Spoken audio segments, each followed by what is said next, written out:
Hello, you movers, you shakers, and visionary makers. I'm Sky Sheridan, and welcome to another episode of Under One Sky, where we see solutions, hear humanity, and feel the future, having life discussions that build better communities.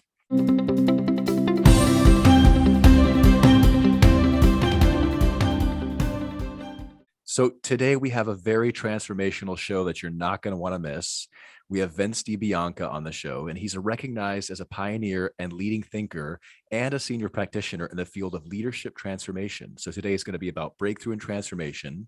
He's also a dear friend of mine and also a great coach in my own life, and indeed also a team member as we are working towards realizing the SDGs and helping transform people's thoughts of impossibility into the realm of possibility. So today is all going to be about unprecedented change, how to move beyond incremental change into radical change, and the kind of thinking that we need to actually embody, the kind of consciousness we need to embody in order to reach the SDGs and heal our world and each other. So very excited to have Vince on the show. And without further ado, let's dive right into the transformation show. The man, the myth, the legend, Vince DiBianca is with us on the show today. And we're also joined by our lovely co-host, Rachel Wu.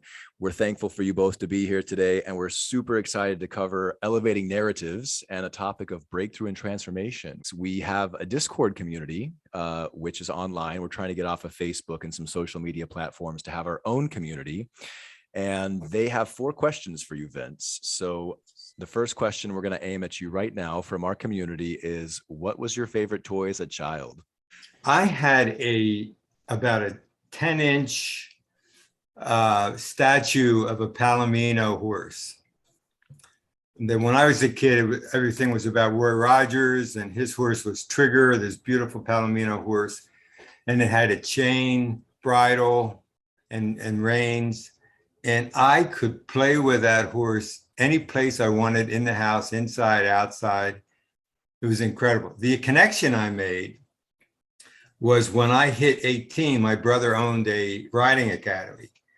And I was one of those trail guides for him. And they had a beautiful Palomino horse that I ended up buying at 18 years old. So I had my own horse at 18 years old. And surely it was a Palomino, and that's the connection.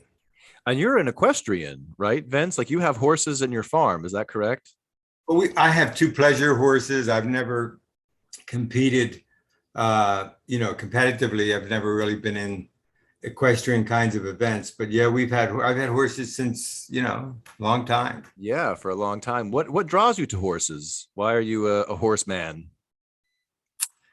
They're graceful. They're powerful. They are loyal. They're beautiful. Sounds like you, right, Sky? Well, actually, my star sign, which leads us to the next question that Rachel will ask you, is Sagittarius. So it is a horse, and I have lots of horse energy in my life, if you think about spirituality. And so all the things you were saying right now really resonated with me. So it's actually something that is very common, I guess, across the 3 of us. I love horses personally. I could spend endless amounts of time on the back of a horse. Well, you're not a horse, but what is your star sign? I'm a crab. You're a crab instead. Vince, do you know about cancers at all? Have you done any kind of Well, research I mean, on that? I've read about it, and people have told me about it, but I think I fit pretty much the profile of being a Cancer in terms of sensitivity and romanticism and all that. Rachel's a Taurus, she's a bull, I'm a horse, and you're a crab. So we've got all God's creatures on this cast today. And also want to let you know that we do have our Instagram live. And so people might ask questions. They're watching this broadcast from behind the scenes. So they're seeing kind of like how this goes together and all that. So we might throw some questions at you towards the end from our audience who's just watching live right now, just so that you know. So Rachel, I'm sure you can say a couple things about Cancer that you probably know about, right? Yeah, just, you mentioned a few of them as far as being emotional and generally in tune. I think that leads into some intuitive nature. And I'm actually very curious if that plays into kind of the people-centered, heart-centered nature of your work. We say that there are three kinds of intelligence: IQ, intellectual intelligence; EQ has become popular in business, emotional intelligence. And the third aspect isn't spoken about too much, but I think it may be what underlies all of who we are, which is intuition, wisdom, sensitivity. And we call that your gut. Someone once told me that the gut energy is all about yes and no. It's a processing energy of just yes and no. It's very instinctual. So if you get into your gut and out of the mental process and emotional process, which can be kind of muddy, that you get into this gut process of immediately, you know, when you're in danger, right? No, this is not for me. Or when you kind of feel that warm, fuzzy butterfly feeling like, yes, I should do this. This is feeling really yummy in my stomach. I was going to suggest a third or a fourth one. What about collective intelligence, Vince? Well, and I think that's a good point. I think it may connect to this notion of intuition and wisdom. It's like beyond one's identity, because I think intellect and emotionality form our identities. And I think this deeper place, this deeper knowing might be the access to collective intelligence. What's your superpower, Vince? I fall in love with visions, with people, with possibilities. So I love being in relationship. And by the way, that has much more depth to it than the idea of being in relationship with others. It's relationship with who you are. It's the relationship with others. It's your relationship with circumstances. It's your relationship to time. I worked with a Swami who used to say all the time, Vince, don't trust time. And I think his point was valid, right? That's awesome. You just never know what's going to happen in the next 2 minutes. Absolutely. And I think it has to do with your relationship with something outside of yourself. It could be a spiritual or religious. It could be a vision, you know, and I think it's your relationship to community and to the planet. So I think relationship is really what I'm most interested in. So I'm curious because a lot of the things that you just said resonate to me. You know, what is your hobby or your creative outlet that allows you to tap into those things? I think it's about nature. It's about beyond one's self-centered identity that really makes a difference. So you think just being part of that is really where you get all of your creative juices flowing?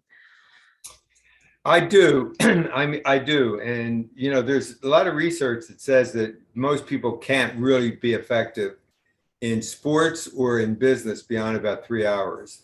So my partner, Mark Thompson, and I have a bit of a tradition that after 3 hours of talking or working, we stop. In my case, I'll go out and feed the horses some carrots or just walk around. And if it's snowing out, you know, playing in the snow. And I think that's a way to revive who we really are, which is a part of the holistic nature of nature. Yeah, absolutely. That we are part of it instead of separate from it or greater than it. Let me just share this really quickly with you. It's Jay Krishnamurti, and he's kind of talking about what the real crisis is. I think that, you know, the work that we've been doing, Vince, with Panarchy, we talk a lot about climate crisis, right? And the SDGs trying to solve all these different crises from poverty to hunger. And I think that Krishnamurti really hits it on the head of what kind of crisis that we have been facing for quite some time. He was speaking, I think, in 1952 in this message. So here it is. The crisis is a crisis in consciousness,